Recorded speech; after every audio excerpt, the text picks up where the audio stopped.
Our top rogue decks for November 2025.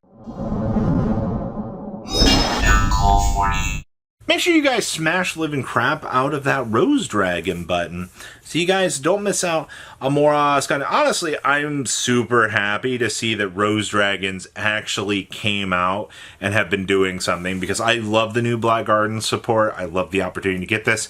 You know, this month we should be getting a Garden Rose Maiden reprint, which will actually hopefully turn this deck into a budget player's friend and actually give you an opportunity to play this. Because right now spending $30 for Garden Rose Maiden is objectively not on my list of things that I want to do. I will say I love this deck. I look forward to seeing, you know, what shenanigans players are going to develop with it. We just had a topping list come off of Vegas literally a couple weeks ago. So I think we're in for a good opportunity and a great time to see hopefully more players wanting to try to mess around with this. Isn't that cool to see actual Rose Dragons doing something? And then we also had Cyber Darks coming off of Vegas. So basically you're able to, guess what? Level 5, level 5, level 5 everywhere. So this is the concept and idea that we can build all these other level 5s into doing a Mjolnir lock on the opponent. Oh wait, this is the same thing some of these other decks are choosing to approach right now. And I mean, realistically, the answer is, if you can use your combination pile of cards to achieve a lock consistency across, you know, multiple monsters, or just put your opponent into a devastating situation, that's where we've been seeing a lot of this game kind of going right now. Cyber Darks just have a very consistent game plan with their level 5s, and especially in combination with canines. It's a story as old as this meta itself, you know. Consistency. Level 5s. D's nuts. So D's nuts of the deck has been doing very, very well, actually, in the rogue category. Maybe not so much as Japan had it before Mitsu landed, but if you know what you're doing with this deck, you basically get to set up this stupid trap card that just tells your opponent that they can't basically tribute your board. So you've got all these extra negates and everything, and there's no real way to deal with this. So it basically, you're just playing Protect the Castle or / protect your board. Now, I mean, DDD does have a lot of choke points. I mean, a lot of choke points. And because we have all of these slow down points, we do very much get to notice that these decks do not necessarily get to provide themselves with a lot of consistency. So while DDD is a very strong deck, it does face its own consistency problems, which, I mean, for 4 rounds, I think you can do well. Mermails! Oh, excellent! So Mermail's still able to use the Mullen Glacia lock against the opponent.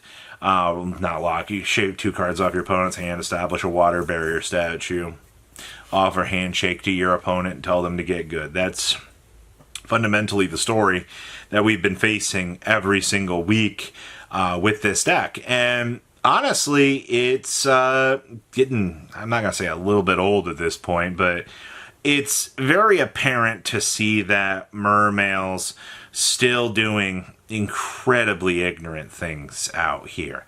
Once again, I mean, how many barrier statues can you point the finger at?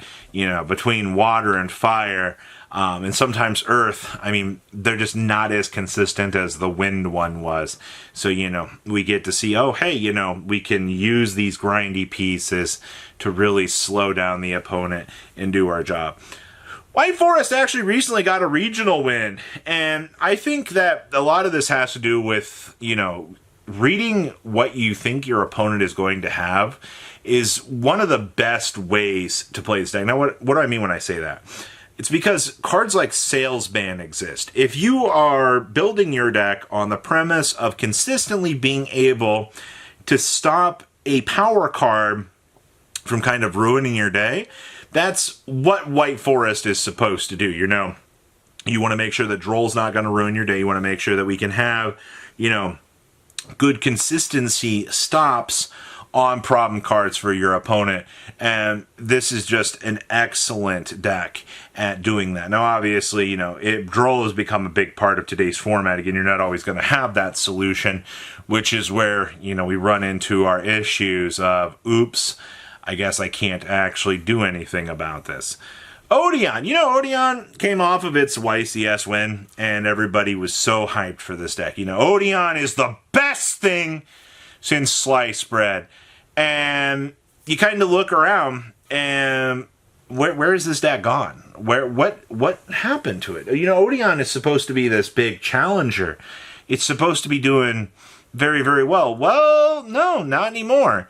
Abnormalities will happen, and you will see people winning some big key dice rolls, but the reality of the situation is it's just not going to be a consistent thing to see happen all the time. So, that being said, everybody, I think, it is a deck that can consistently perform, but at the same time, going second is this deck's worst weakness. It does not get a chance to do well at all for that. Fire King! Hey, look, Fire Barrier Statue!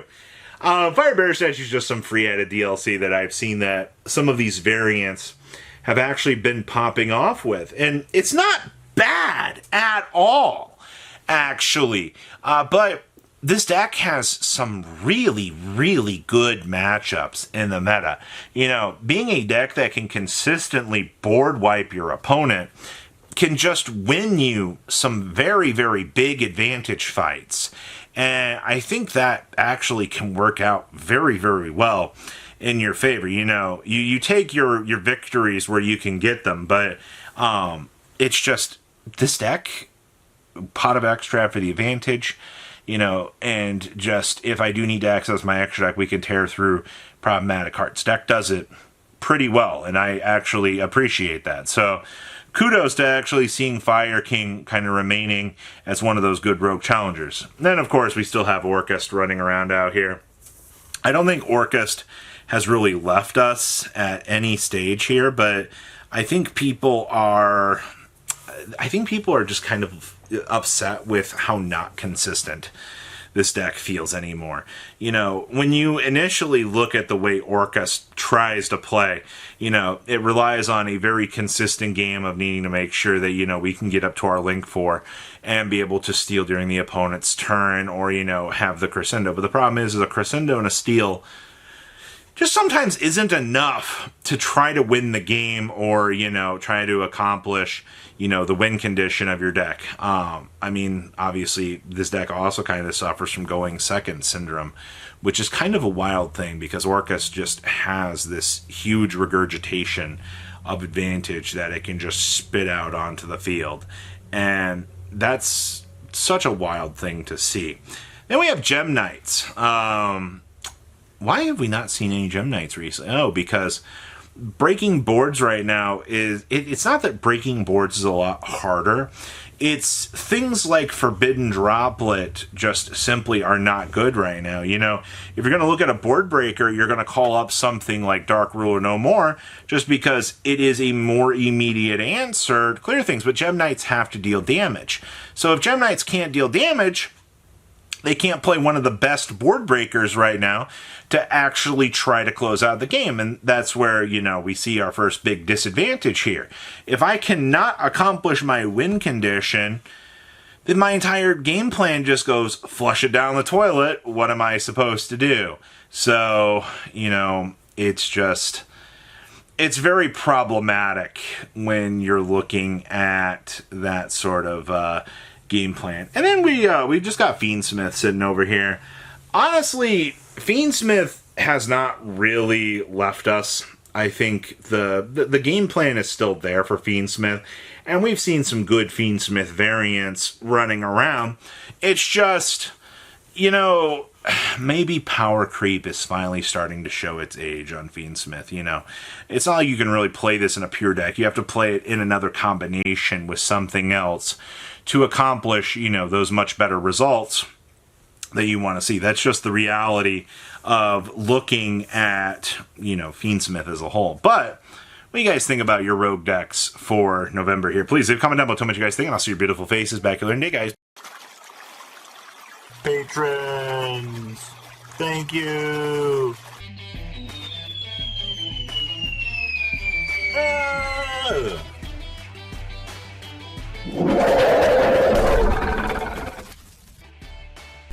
Thank you so much for watching. Check out these other videos.